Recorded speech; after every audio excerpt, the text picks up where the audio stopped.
Home loan కూడా అందుకే ఆ మార్జిన్ ప్రకారమే 50%, 40% మాత్రమే ఇస్తూ ఉంటారు. సో మిగిలిన 30% 30 రూపీస్ ఏది ఉందో దట్ కెన్ బి వాంట్స్ అనమాట. ఈ వాంట్స్ అనేది మన చేతిలో ఉంది, నీడ్స్ మన చేతిలో లేవు. అవి కంపల్సరీ మనం ఖర్చు పెట్టాల్సినవే.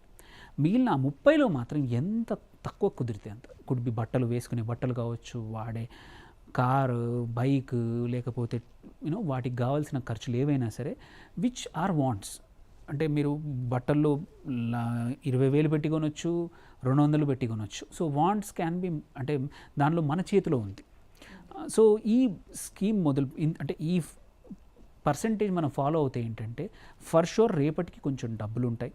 ఈ వాంట్స్లో కూడా మన చేతిలో కంట్రోల్ ఉంది కాబట్టి ఇంకొక 5-10 స్క్వీజ్ చేస్తే 25-30 వరకు మనం పర్సంటేజ్ మన సంపాదనను ఇవాళ సేవ్ చేశామంటే ఫస్ట్ థింగ్ ఏమవుతుందంటే మొదట్లో కొంచెమే అనిపిస్తుంది. ఎప్పుడైనా సరే సేవింగ్స్ ఎప్పుడు వెన్ యూ స్టార్ట్, అరే ఈ డబ్బులతో నాకేం పని అవుతుంది, నాకేం యూజ్ అవుతుంది అని చాలామంది ఆపేస్తారు. లేదు శాలరీ ఇంకొంచెం పెరిగాకపోయింది, అది ఎప్పుడు ఉండదు.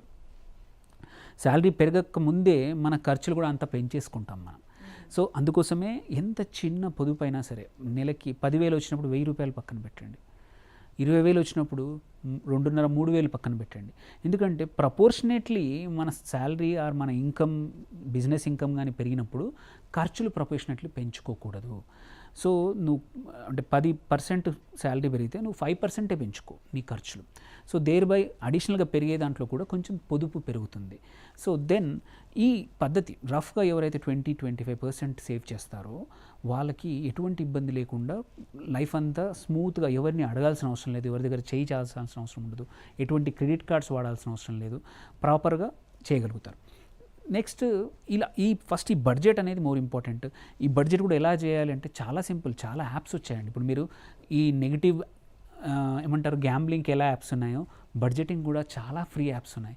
మీరు ఏమి ఎంటర్ చేయాల్సిన అవసరం లేదు, అదే మీ SMS లోంచి రీడ్ చేస్తుంది నీకు శాలరీ ఎంత వచ్చింది, నీకు డబ్బు ఎంత వచ్చింది, అది శాలరీగా తీసుకుంటుంది.